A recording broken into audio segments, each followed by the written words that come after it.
before COVID, we had to contend on the storms. So the storms also kind of pushed back some of the start dates. We were in the middle of a bidding process In 2017? in 2017 when we were bidding on and then the bids came in way too high. We had to put that on hold for a little while, and then we came back to the table after the storms because actually there were some additional monies that Virgin Islands Housing Finance Authority had identified and said, okay, we can go back out to bid again. And so we went back out to bid again, and started that whole process all over again. So there's been several iterations of that. Yeah, and the storms definitely held up some of that getting started with the reconstruction over there, the new construction over there. So the demolition had been done. Demolition had been done. We had finished the parking lot here, the railings here. That was early before the storms.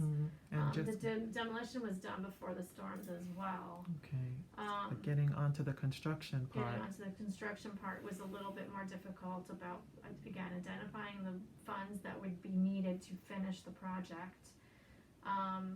And getting, and you know, after the storms too, all the materials, just the price of materials went way up. Trying to find people that were interested in doing this work because there is so much construction work that's happening. So that was also a big challenge, and the contractors felt like, well, we can charge whatever we want because I have so much work, I don't really have to be picky about it. So all of that definitely impacted the way we were able to go about, but ultimately it all worked out because, like I said, Virgin Islands Housing Finance Authority identified some additional money and was committed to making the project happen. And they have been very supportive and very happy with the progress. They regularly tell us that we are one of their only projects that are on target and on time and making significant progress. I think everybody's in the same boat. Still, 3 years later, there's still a shortage of contractors that can do this work, particularly because they have excessive paperwork. Maybe I shouldn't say excessive. They have a lot of paperwork that has to be completed by the contractors to be in compliance with the Virgin Islands Housing Finance Authority because it's federal money. So contractors that are willing or even able to do all of that, it takes quite a bit. They have to hire certain people so they can submit payroll regularly. They have all this other paperwork requirements. So that's just part of the process. And what impact do you think having this project be completed and ready for people to utilize the space will have on the community? I think it is going to be able to help sustain our transitional housing program, and I think it can even offer some emergency housing if that ever gets to be tight for us. So I think that's going to be huge. I think just having another space where we can meet comfortably, where we can video conference. So I imagine that there can be a lot more collaboration, formal collaboration that we have with our partners because of it.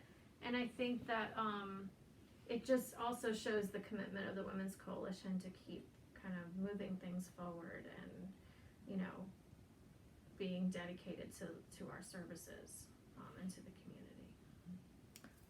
Any other new projects on the horizon or in the future around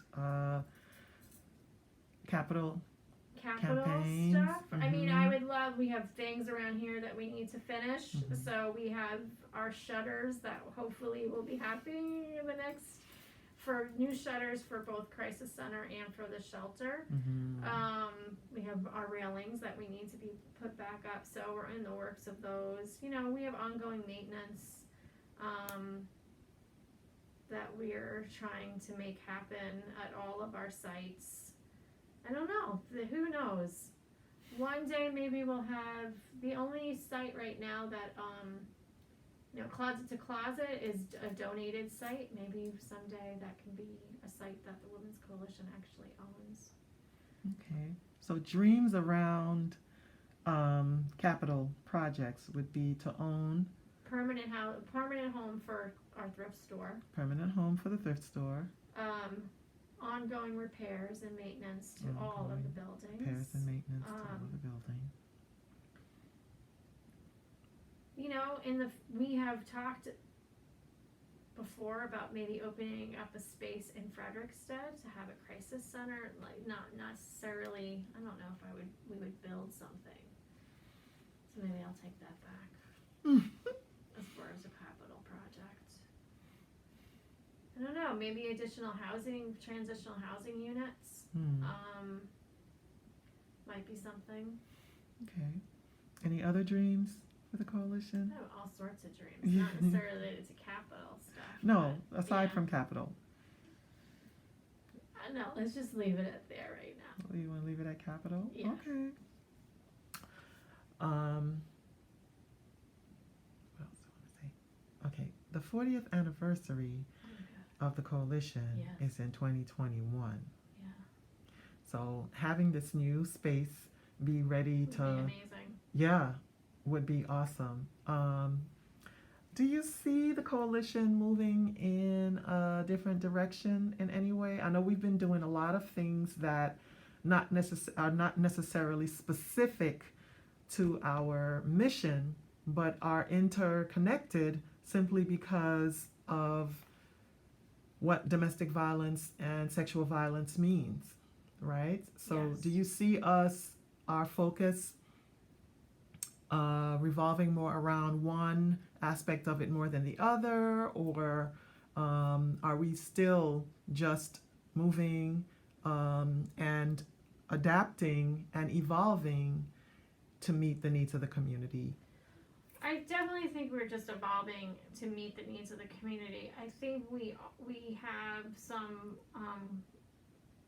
goals to maybe be a little bit more active in policy.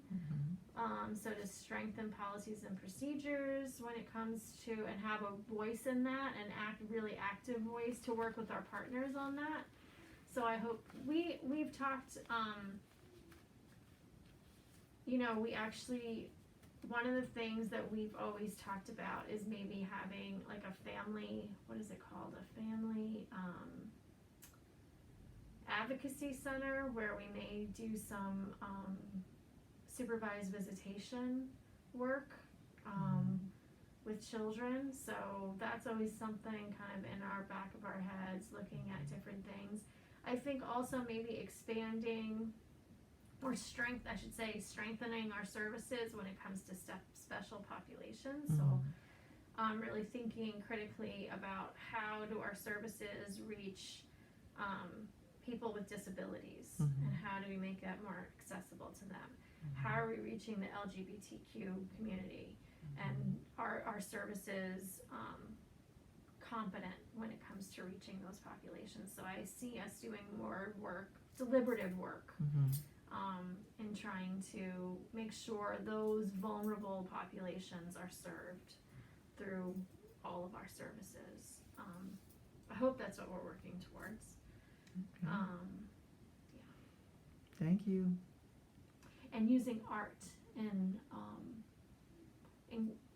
in ways that can empower our community, empower the people. I don't really like the word empower as much, but that can offer a different perspective and an accessible perspective on this work to the community at large. I think art really has a strong role to play in social change, which is what we're kind of about. And so, everything from the film festival that we're doing now to the Silent Speaks work that we did about a year ago, I would love to see the Women's Coalition. And we always have. It's interesting when I look back, I just found something. I was going through some old paperwork, cleaning out something, and I found articles and things on the Positively Puppets things that we did back in the 90s. So we have done really creative things to use art. Eraseisms was also using kind of innovative ways to do presentations and things, very visual, and I would like to see us do more of that, because I think it broadens our reach to the community, and people can you get like an emotional gut reaction to certain things when you see art, I think, and I think that can have a really big impact on changing behaviors and changing norms, and challenge some of the messed up norms that we buy into. So Awesome. Thank you so much. yeah, it'd be great to have like an art project over, like a mural or something on the new building. I think that would be